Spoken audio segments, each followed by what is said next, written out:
Hey kids, Adam Savage in my cave. This is my rotary table, and it is a very useful bit of kit, and I did some upgrades on it last year.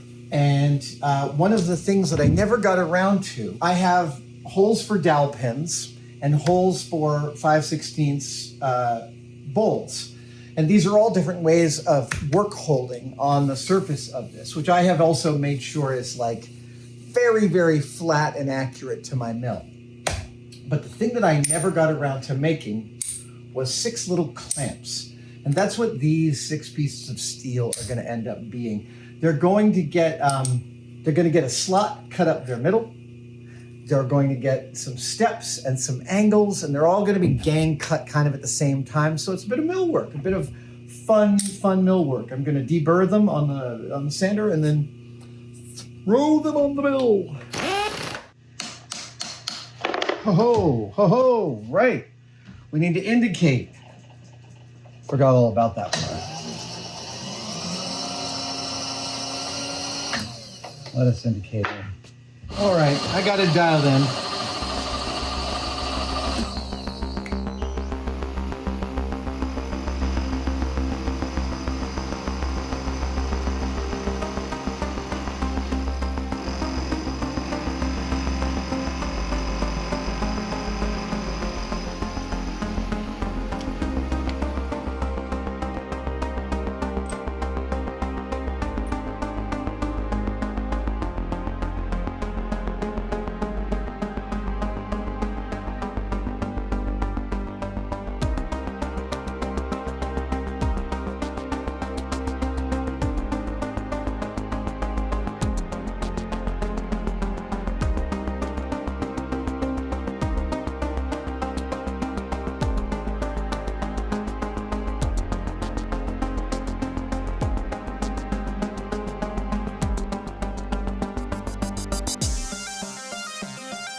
These are all roughs. They'll tie down to this like this, right? So I'll have a washer and a thing, and I'll be able to do that. I'm also going to give these guys little noses here, like a little slant, like that, on the front of all 6 of these. And then I'm going to clean them all up and give them a little boop boop too. They'll also get a little bit of that what for, a little bit of a pointed thing. And then, yeah, I'll be able to actually mount things in here, clamp down to them, and spin them and rotate them and cut them when I need to. I know that these are not perfect. It's so funny. I watch, you know, Inheritance Machining and Chris from ClickSpring and Action Lab and Steve Mole, and I watch all these wonderful YouTube channels. And a lot of the machinist channels like Crenova Engineering and Inheritance Machining, they just turn out such beautiful parts. And there's a part of me that itches to make parts that pretty. And then there's the part of me that wants to get on with the thing, and that these are functionally fine. I don't need to make them aesthetically even better. So I'm not going to. They're going to stay like this, and now I've got my hold down clamps.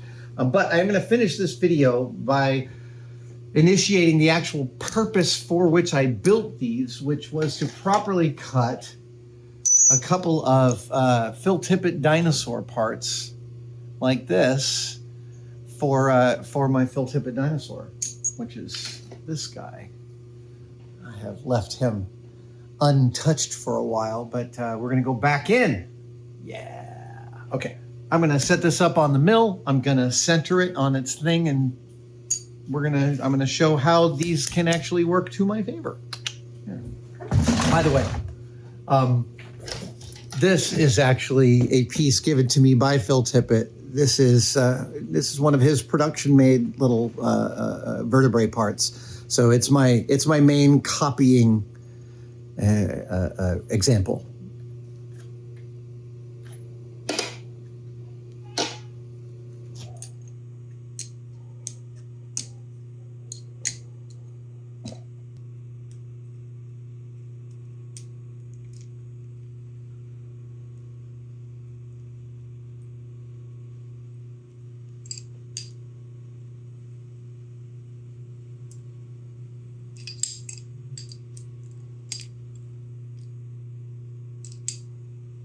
All right, so this is how this is going to work.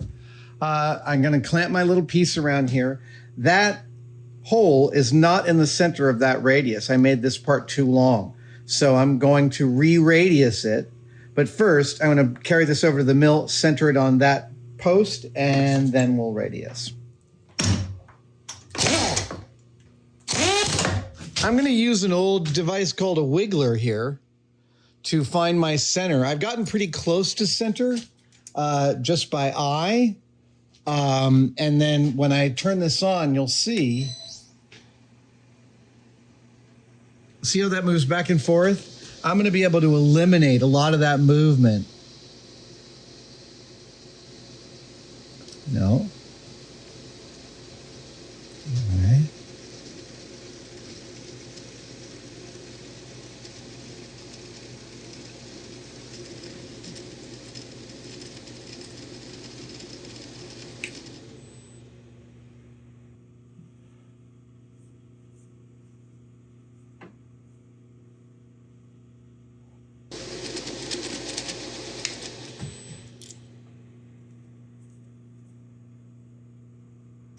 Yeah, that's less than a thou.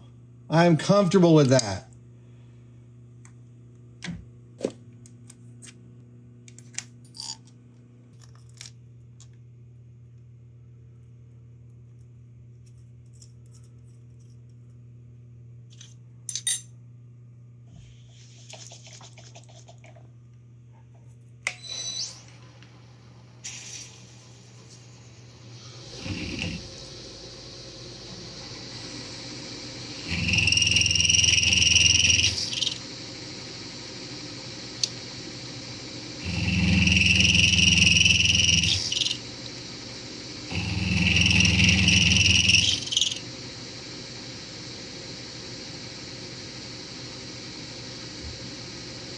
Oh, I really f***ed up. Okay, so.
Much better.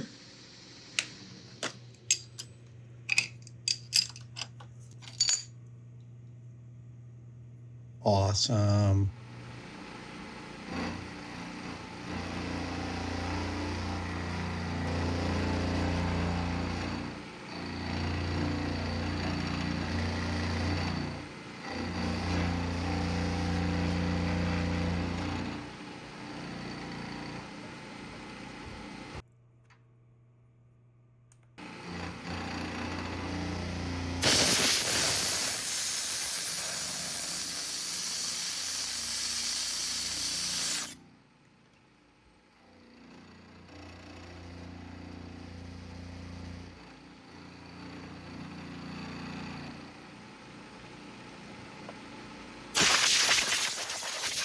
Oh, if you can see this piece, this is my sample piece from Phil.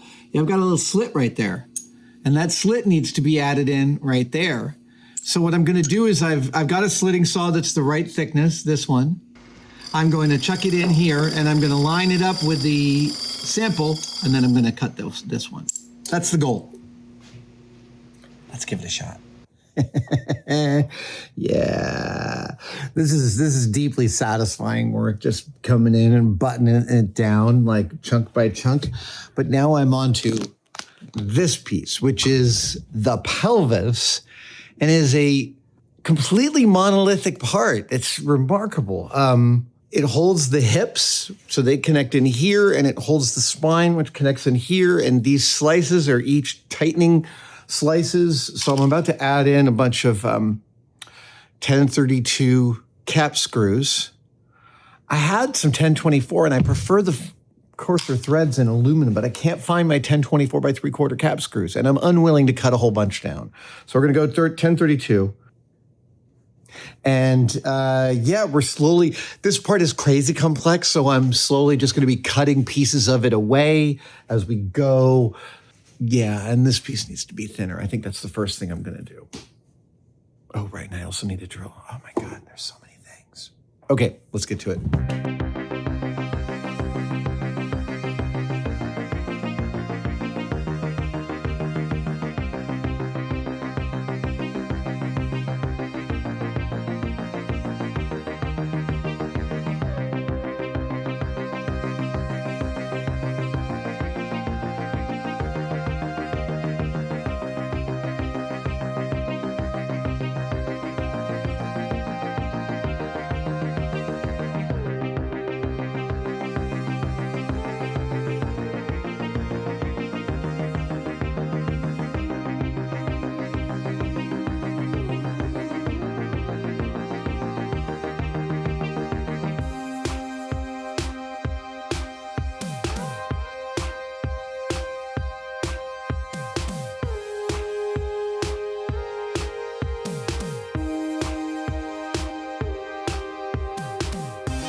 The hip is hip. The hip is in great shape. It has all of the details that it needs to have. It has all of its topography. I might have over-rounded some of these corners, but I really don't mind that. Yeah, so I'm about to do a polish on this. That's the next thing. I'm just going to do a detailed polish and make it look like the part actually looks.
Ladies and gentlemen,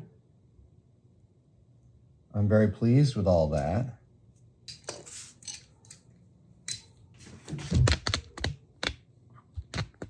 There he is. There he is. Dude. Ladies and gentlemen, he is a handsome little scamp, isn't he? One thing that's happening that you can't quite tell is that while it looks like I'm making a stop motion armature, I am decidedly kind of almost making a stop motion armature. The fact is that these machines built by Phil Tippett's team over the years, they're highly refined bits of mechanical engineering where for every joint that moves, an adjustability curve can be built so that different animators can obtain different amounts of movement out of the skeletons that they're animating. And they have different styles. And the animator not only needs to understand the internal skeletal structure, but also often needs to be adjusting it during the animation. It's an insanely complex circumstance. And then the idea that Phil and his team were able to breathe animal life into these things afterwards is even more like completely mind-blowing. And again, like my father was an animator. I grew up with animation. I understand its mechanics, and still the execution of it is never not astounding.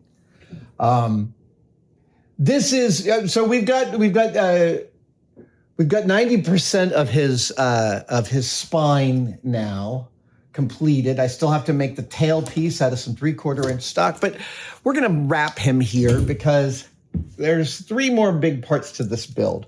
There is the arms, little T-Rex arms. There's the legs, and then there is the skeletal structure.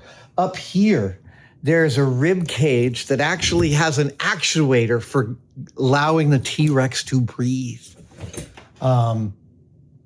which is amazing. When one is animating a device like this, your animation chart includes all the things that move for each shot. So while there may be a walking cycle that's happening on, like, I don't know, 1 chimpanzee, 2 chimpanzee, like a 1 second walking cycle, his breathing might be on a 2.5 second cycle, like. And so you have these charts that graph out these movements for you as the animator, and you can never lose focus. Yeah, that's the part that blows my mind. This is like my cane robot, just like a marvelous thing to dip into every now and then, spend a couple of days machining some pieces for, and come back to later. But I'm glad that I finally got my rotary table up and running and being useful. And then we get a little more dino out of it. Oh, yeah, let's correct that. More dino. Yes, more dino. I'm sorry. Good morning. It is the morning.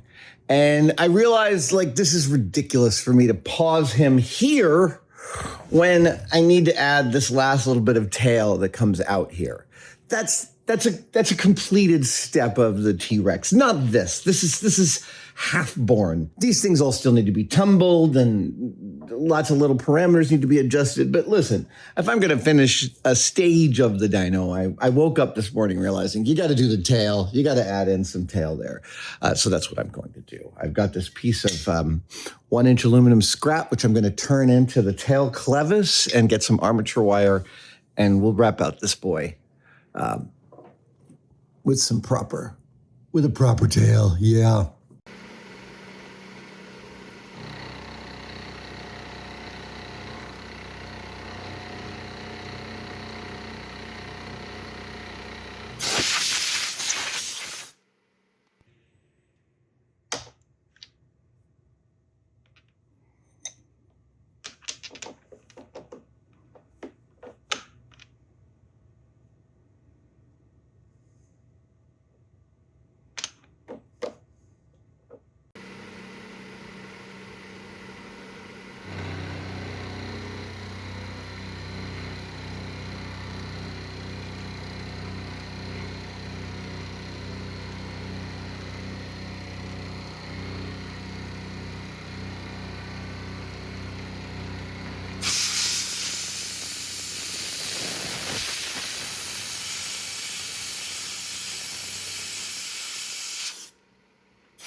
this is great.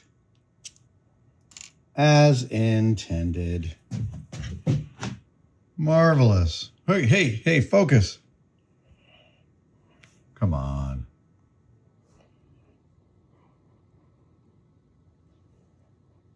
Anyway, I'm very happy with that. Okay, that's going to be our tail.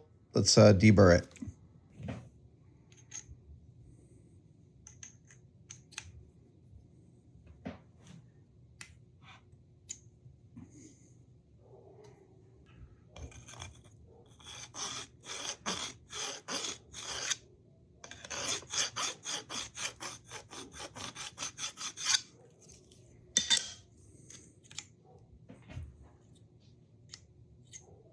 Mm-hmm.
So the dino's tail is slightly tapered.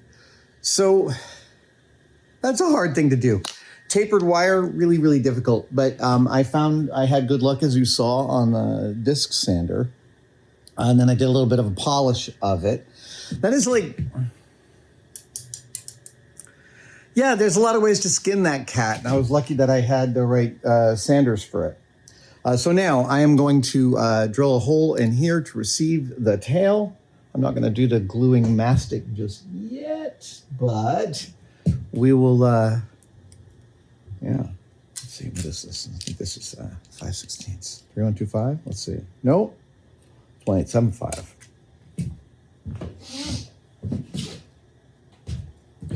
Three sixteenths. A three.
There she blows.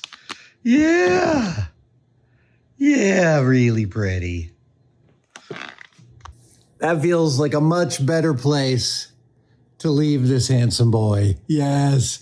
So I've got some 2 and 3 millimeter wire on its way. The next step may be making his rib cage, or maybe making his arms and feet. I have actually pre-machined a bunch of 1/2-inch aluminum, which is the main leg stalks are all made out of blanks of 1/2-inch. This is super fun.